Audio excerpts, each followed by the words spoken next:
This is what it looks like when I'm watering my orchids on Sunday morning. I use a bunch of different size containers and fill them, water in them with a little bit of fertilizer, and then let each orchid sit for anywhere from 10 to 15 minutes in the water. Then I take them back out, and I found this to be, a very efficient way of watering, and it requires maybe a little bit less watering during the week. There's certain ones that have to be watered one or two more times, but can be watered in place.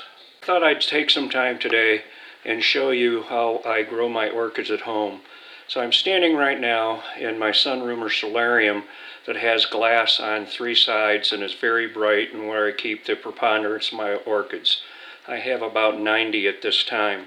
I have this plant stand in the corner, and on this plant stand there are three orchids. They are the Phalaenopsis type, which is an orchid that does not take a lot of light. It's the orchid that you probably find at Lowe's or Kroger's or Home Depot and that kind of thing. There's also a small little orchid here, and that is a Phragmipetalum, which is actually like the lady slipper orchid.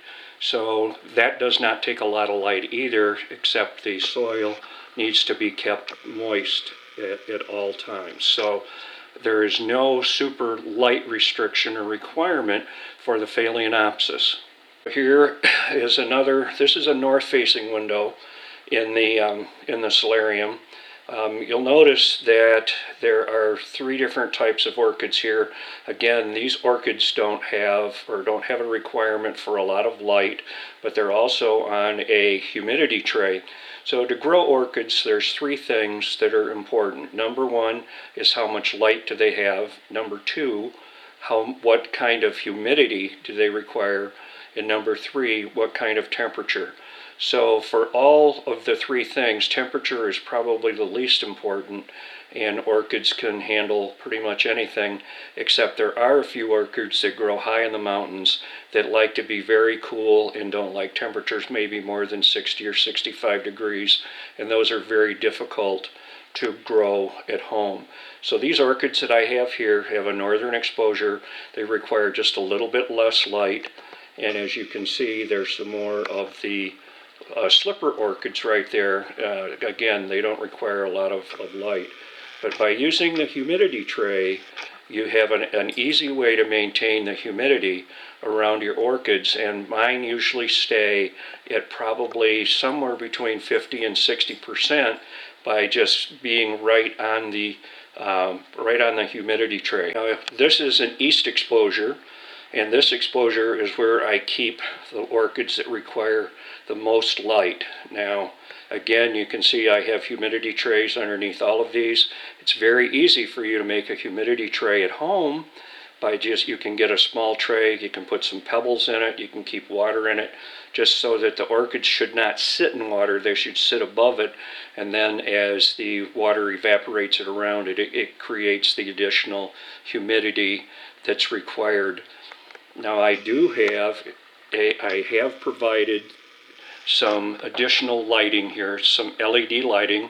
It's actually a lighting that goes in a doctor's office for examining, but it does work, and it has flexible goosenecks, and I have the opportunity to aim it at the orchids that kind of need the most light.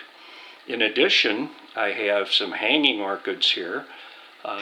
There are some orchids that don't like to have their roots in soil, and they would rather be on a cork board or on any kind of wood or surface, and their roots are exposed all the time. Now with those orchids, it's a little more necessary to actually kind of spritz them or spray them every day or so to keep them nice and moist. But these are, again, these are in an east-facing window and have the most amount of light. We're still on the other side of the solarium. We still have a east-looking perspective, so again we have the most light. Again, humidity trays that you'll see around. Now, one of the things I have found, these really nice plant stands at IKEA. They cost about $50, but they have a nice plastic top and they have a shelf underneath, and they're excellent for putting plants on because you don't have to worry about spilling a little bit of water or anything like that. And I have 4 or 5 of them in the house. It's very easy to take something like that and stand it and put it in front of a window, so you don't have to worry about putting them on a windowsill or anything else, and you can keep your supplies and whatever underneath. Now also, in this particular location, this is where I have the orchids that require the most humidity. I bought a large humidifier, and it blows humidity on them 24/7. And that way I'm able to keep the humidity more in the 60, 70, 80% range, which these particular orchids need.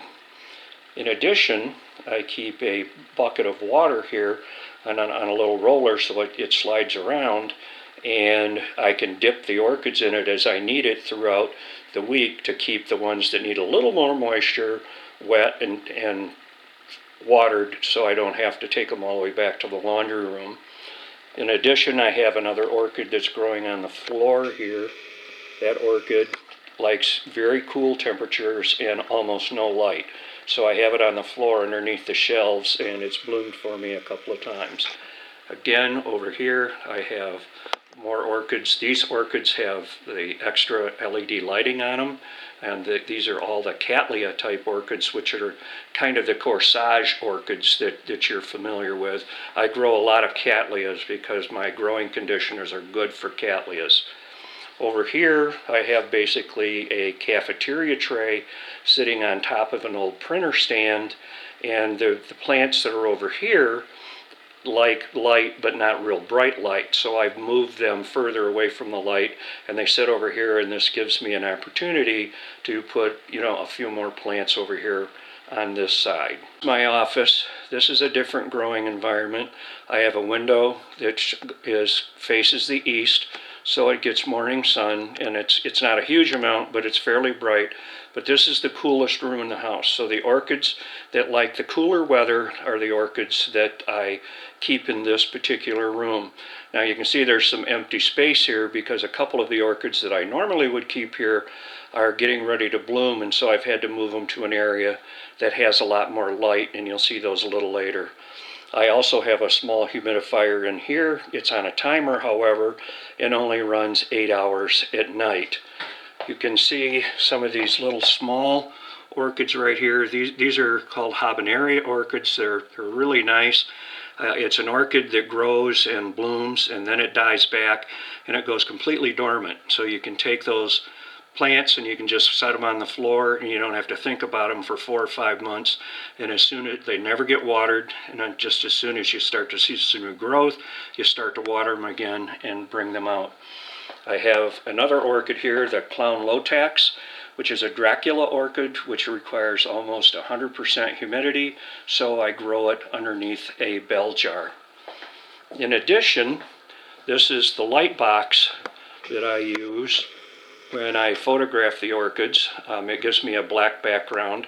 It gives me the all-around light that I need, and I have a variety of different colored panels that I can actually put in there. So if I want something other than a black background, I'm able to do that as well. This is my dining room, and this room faces south, so it has hot sun all year round, and I have these 2 plants here. These are the 2 that used to be in my office, but they are getting ready to start to bloom, so I've moved them here so that they have more sun and will do well. Again, these are plants that have the very large pseudo bulb, which you see that big bulb there, that holds the water.